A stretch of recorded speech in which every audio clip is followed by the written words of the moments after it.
Ladies and gentlemen, boys and girls, welcome back to another spicy episode of the Sanity stream with Lucius Coal. If you like this type of content, go down below, like, subscribe, share, and of course, leave a comment if you think I deserve it. The coal factory and the coal train on our way to 1,000 Patriots strong. Thanks to people like you watching content like this. I gotta say, guys, had a little hiatus there of about 1 week without posting any content. I just want to give my heartfelt apologies, not letting you guys know what was going on. Just needed to hit the reset button, but we are about to grind and hit it harder than ever before. We are going to change the world, ladies and gentlemen. With that said, let's get straight into it.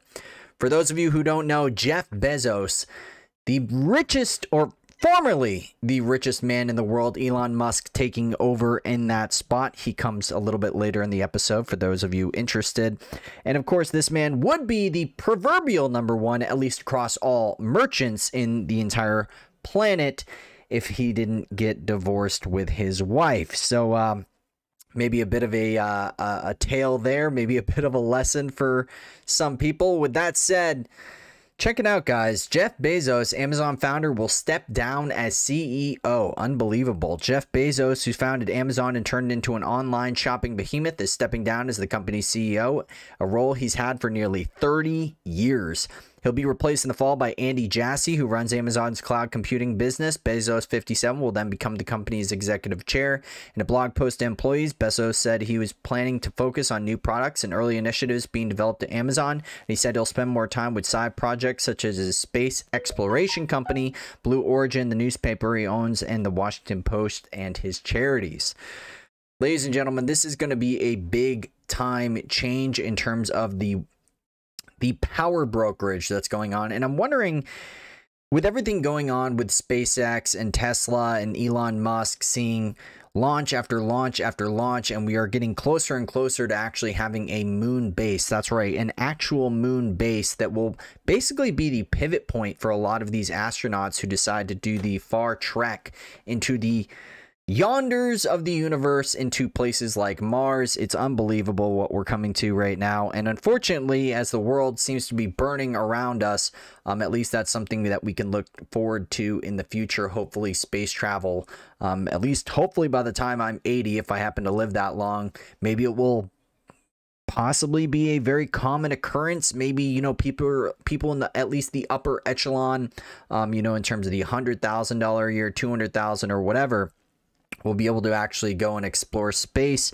All of these things take time, but it really is cool to see. In terms of the power brokerage, though, what we really need to be looking at here is he's talking about putting time into Blue Origin. For those of you who don't know, that's his own space company. Supposed to be the rival to SpaceX. Then, of course, he talks about the Washington Post. Of course, we know all of the fake news that goes around. Washington Post, probably the most critical newspaper of former President Donald Trump. Should still be president, if not for some shenanigans, if I don't say so myself. And yeah, so this just looks like another domino going down. Just seems like every single day news is just piling in over and over and over again. It is unbelievable what we're looking at, ladies and gentlemen. Speaking of crazy things to be looking at, this is going to blow your mind. I was talking about Elon Musk earlier. Elon Musk says his startup Neurolink was wired up to a monkey to play video games using its mind. Elon Musk said in an interview that a monkey has been wired to play video games with its mind by a company he founded called Neuralink. Neuralink put a computer chip into a monkey's skull and used tiny wires to connect to its brain, Musk said. It's not an unhappy monkey, he said during a talk on Clubhouse, a new social media app gaining popularity that allows people to have informal voice chats while others listen in. Tesla boss Elon Musk said in an interview late Sunday that the monkey's been wired to play video games with its mind at a company he found called Neuralink. Neuralink puts a computer chip in the monkey's skulls, use tiny wires to connect the brain. Basically a bunch of repeat here, but ladies and gentlemen, this is crazy. Keeping up with AI. This is what transhumanism is. And honestly, this is what the elites have been looking for a very long time. This is basically the holy grail. For those of you who haven't looked into Freemasonry and looked into the Bohemian Grove and stuff like this, basically the idea is that humans, or these elites, their end game is to ultimately become gods. You know how God creates the weather, God creates human beings, God created the animals, this, that, and the other, you know, whatever purview you take it, they want to be able to have those powers themselves. Now, of course, for those of you who don't know, places like Saudi Arabia and the United Arab Emirates do this on a daily basis, where they basically create rain clouds. So they're able to actually control the weather. So that's the idea here. We're going to control the weather. We're going to be gods. We're going to be able to create human beings. We're going to be able to create and clone animals at will. Basically, all the powers of a god, you know, even looking into nanotechnology that's going to reverse aging, perhaps make it to a point where humans could possibly live for 200, 300, 400, maybe even possibly forever years. This is the direction we're going. And it's, for a lot of these elites, the ends justify the means, which is why you see a lot of suffering in the world, because their end goal, regardless of how many people have to suffer along the way, is the way of the left-hand path. And the left-hand path is ultimately about power and creating this godlike aura around the so-called elite of the world. And this is what we're looking at right now. This is a step in that direction. And it's kind of weird because Musk himself has been kind of deemed a bit of a populist. He kind of has this galvanizing following behind him. I'm fairly neutral on the guy, leaning in the positive territory, given a lot of his recent comments going on with GameStop right now and the stock exchange and that whole fiasco and the absolute the falling of the Oz, if you will, right? Seeing behind the curtain, seeing that this game is only meant to be played by some very select powerful few, and that the moment the plebs, the moment the people with the pitchforks come in, who are originally supposed to be there to simply go out there and, you know, get some hay for the nice little elites, the moment they turn those pitchforks on the elites themselves, all of a sudden the entire game is shut down. So that's what we're looking at, ladies and gentlemen. There's a two-tier justice system. There's a two-tier stock exchange. There's a two-tier monetary system. And that's basically what we're looking at. I've gotten to the point where I used to get very angry. You know, I used to see the world and see that it's burning, seeing that the United States Constitution is trampled on a daily basis. It's basically just a rag at this point. Everything is basically unwinding. And I've just gotten myself to the point where I no longer am going to get angry about this stuff. I'm going to take action, or whatever possible action I can possibly do in order to improve myself, as well as my my family, my tribe, if you will, people like you that are watching this video right now, doing everything in my power to increase that, while at the exact same time, not a maniacal view of the world, but simply, you know, more of a jester-like or even Joker-like, if you will, view on the world, where I believe, what was the quote from the latest Joker movie? I realized my life wasn't a tragedy, it was a comedy. And that's the way I'm looking at things right now, because it's just so hilarious how brazen the elites have gotten. Shutting down the stock exchange, calling everybody basically domestic terrorists if you happen to support Trump. Going out of their way to censor any amount of speech that goes against their narrative, shutting down YouTube channels, shutting down influencers, shutting down people who question IQ, people that question our foreign policy, whether that involves Israel or not, people that are pro-Palestinian, people that are anti-war, people that are you know, pro-Second Amendment, people that are pro-free speech, basically just like normal, everyday, not crazy, super conspiratorial viewpoints, but just normal, everyday viewpoints just completely being destroyed and shattered. And that's what we're looking at right now. It's very, very unfortunate. Hopefully this Neurolink thing ends up being in the positive, but let's just say I have my doubts. There's going to be a lot of suffering in terms of everything that's going on right now. It's just the way of the world, unfortunately, guys. And it's up to us to fight back. So with that said, we got some nasty stuff going on. I don't know what's going on with the elites, guys. And I can't drop a name here. It starts with A and then J. And it goes with Flimflow Floors. I think you know what I'm talking about here.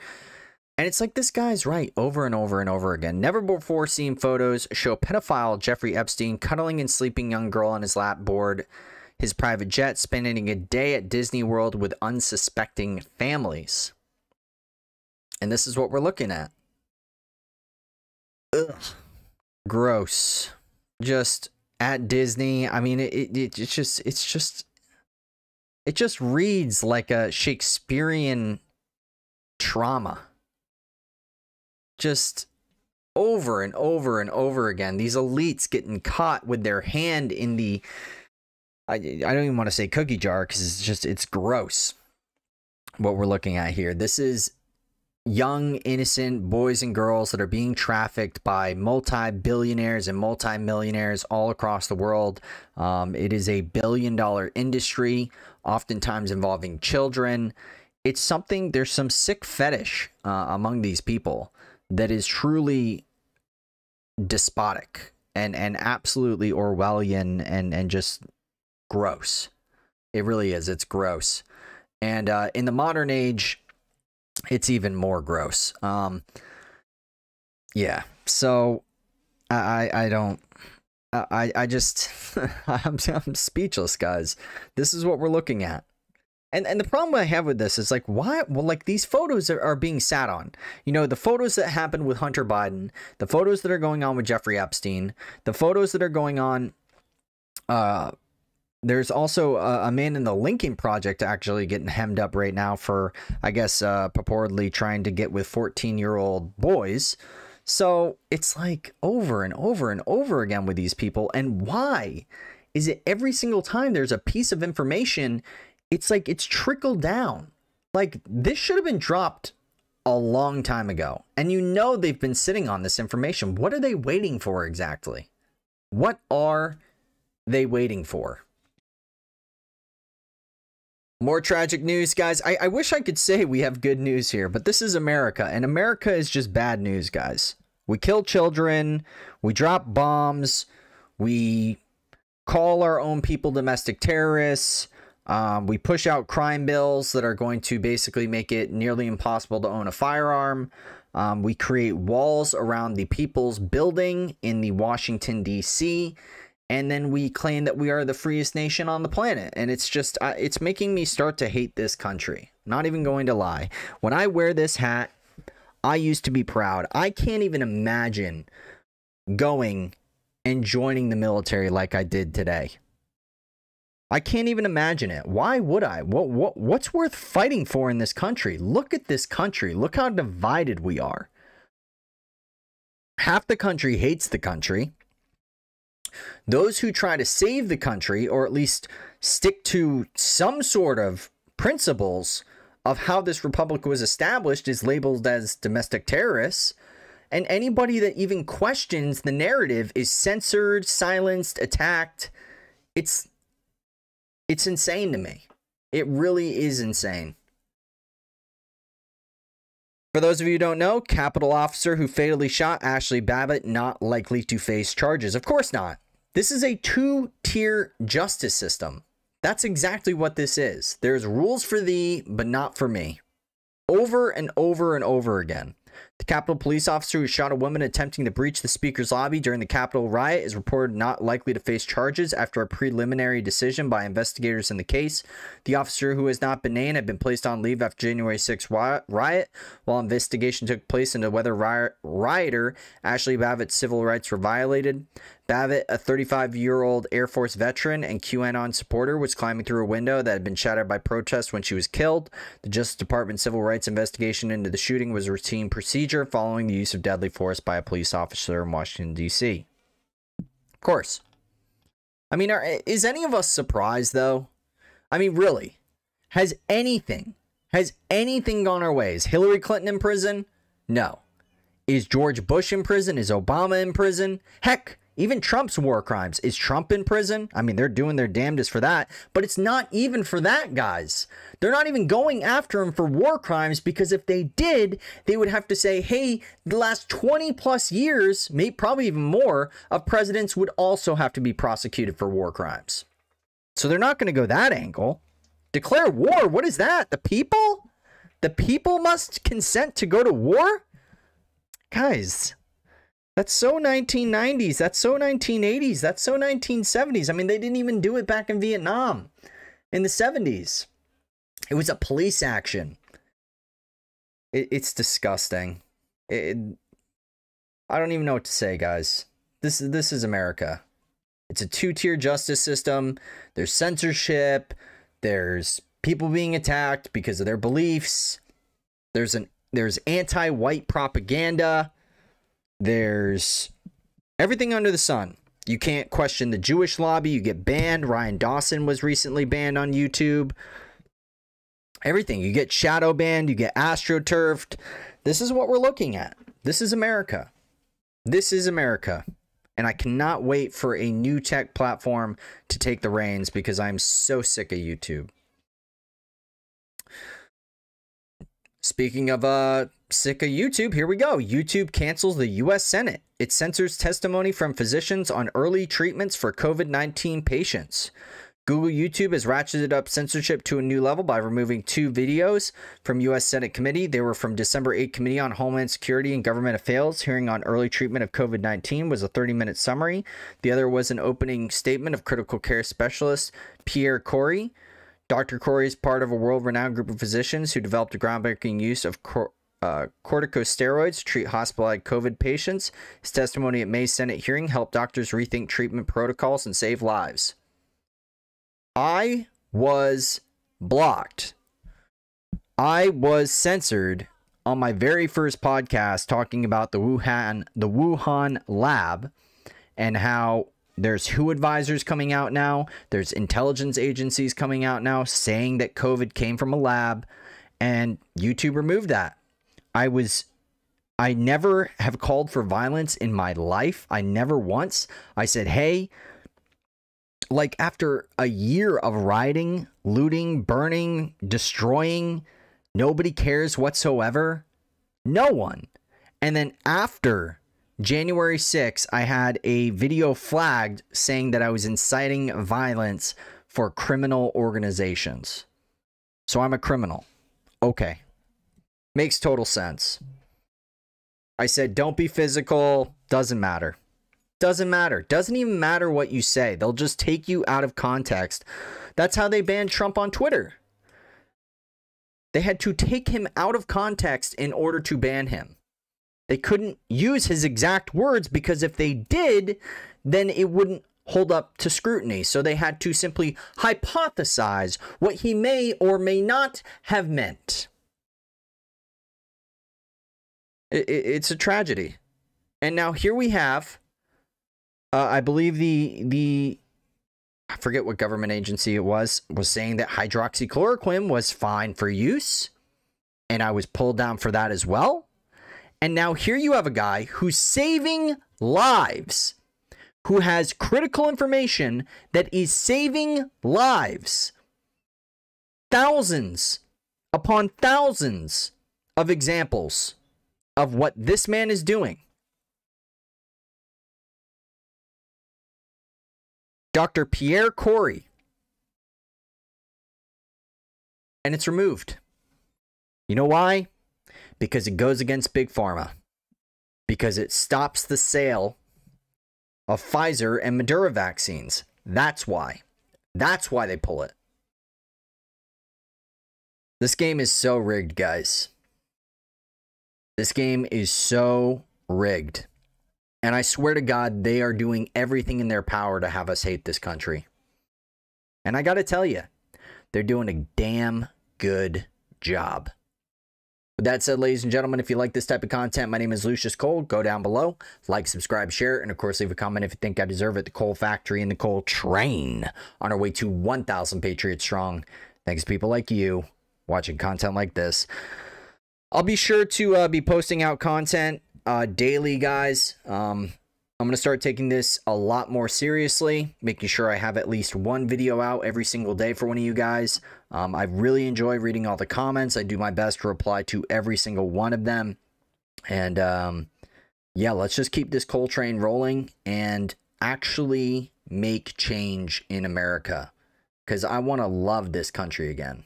Do you not want to love this country again? This is beyond Donald Trump. This is a populist movement from right and left coming together to take this country back. See you guys in the next one. Love ya. Peace. Coal Train. Choo-choo! Yeah. Call your mothers, call your fathers, go lift some weights, and I'll see you later. Bye-bye.